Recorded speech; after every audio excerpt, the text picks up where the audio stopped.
அமெரிக்காவின் போர்க்குற்றங்கள் உள்ளிட்ட ராணுவ ரகசியங்களை கசியவிட்டு உலகம் முழுவதும் அதிர்வலைகளை ஏற்படுத்திய ஜூலியன் அசாஞ்சே நீண்ட கால சட்ட போராட்டத்திற்கு பிறகு சுதந்திர காற்றை சுவாசித்துள்ளார். விக்கிலீக்ஸ் முதல் விடுதலை வரை அவரது பயணத்தை பார்க்கலாம் இந்த செய்தி தொகுப்பில். உலகில் எந்த மூலையில் போர் நடந்தாலும் அதில் அமெரிக்காவின் தலையீடு இல்லாமல் இருக்காது. 1776 ஜூலை 4ஆம் தேதி அமெரிக்கா சுதந்திரம் பெற்று அதன் 248 ஆண்டு கால வரலாற்றில் அமெரிக்கா போரில் ஈடுபடாத ஆண்டுகள் வெகு சொற்பமே. இரண்டாம் உலகப் போரின் முடிவிலிருந்து 2001ஆம் ஆண்டு வரை உலகில் 153 இடங்களில் நடந்த 248 ஆயுத மோதல்களில் 201 மோதல்களுக்கு பிள்ளையார் சுழி போட்டது அமெரிக்காதான். 2001 முதல் அமெரிக்காவின் போர்கள் மற்றும் இராணுவ நடவடிக்கைகளால் 8 லட்சத்திற்கும் அதிகமான உயிர்கள் பரிதாபமாய் பறிபோயுள்ளன. லட்சக்கணக்கான மக்கள் இடம்பெயர்ந்துள்ளனர்.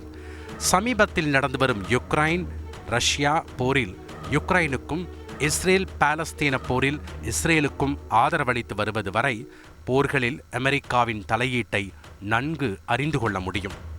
இப்படி உலகின் தலையெழுத்தை நிர்ணயிக்கும் வல்லமை கொண்ட நாடாய் தன்னை காட்டிக்கொள்ளும் அமெரிக்காவின் கண்களில் விரலை விட்டு ஆட்டியவர்தான் இந்த ஜூலியன் அசாஞ்சே.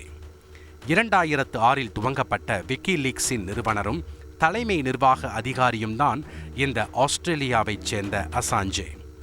2010இல் ஈராக் ஆப்கானிஸ்தானில் அமெரிக்காவின் போர்க்குற்றங்கள், வன்முறைகள், ஊழல்கள், மனித உரிமை மீறல்கள் அடங்கிய இரகசிய ஆவணங்களை விக்கிலீக்ஸில் புட்டு வைத்த அசாஞ்சேவை வெறிகொண்டு தேடியது அமெரிக்கா.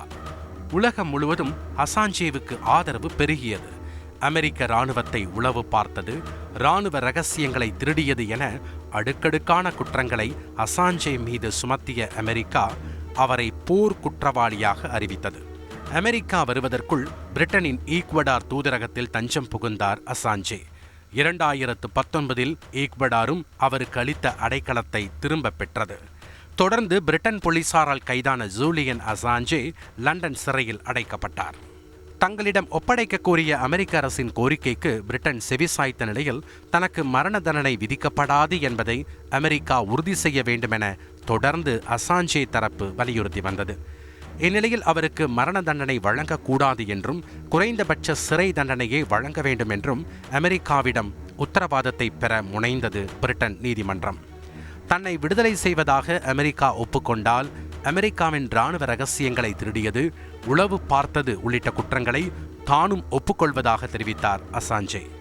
இதை அமெரிக்கா ஏற்றுக்கொண்ட நிலையில் லண்டன் சிறையிலிருந்து விடுவிக்கப்பட்ட அசாஞ்சே அமெரிக்காவின் பசிபிக் தீவில் உள்ள சைபன் நீதிமன்றத்தில் ஆஜரானார். 3 மணி நேர விசாரணையில் தான் சொன்னபடியே அனைத்தையும் ஒப்புக்கொண்ட அசாஞ்சே அமெரிக்காவின் அரசியலமைப்பு சட்டத்தில் பேச்சுரிமை இருக்கும் போது தான் எப்படி குற்றவாளியாவேன் என வாதிட்டார். விசாரணையின் முடிவில் அசாஞ்சே குற்றவாளி என நிரூபிக்கப்பட்டாலும் அவர் தன் தண்டனை காலத்தை ஏற்கனவே லண்டன் சிறையில் அனுபவித்து விட்டதால் விடுதலை செய்து உத்தரவிட்டது நீதிமன்றம். அமெரிக்காவிலிருந்து விமானம் மூலம் புறப்பட்டார் அசாஞ்சே. 14 ஆண்டு கால சட்ட போராட்டங்களுக்கு பிறகு தன் தாய் மண்ணான ஆஸ்திரேலியாவில் கால் பதித்த ஜூலியன் அசாஞ்சேவின் விடுதலை பத்திரிகை சுதந்திரத்திற்கு கிடைத்த மாபெரும் வெற்றி என உலகம் முழுவதும் ஆதரவு குரல்கள் பெருகி வருகின்றன. செய்திகளை உடனுக்குடன் தெரிந்து கொள்ள உடனே சப்ஸ்கிரைப் பண்ணுங்க.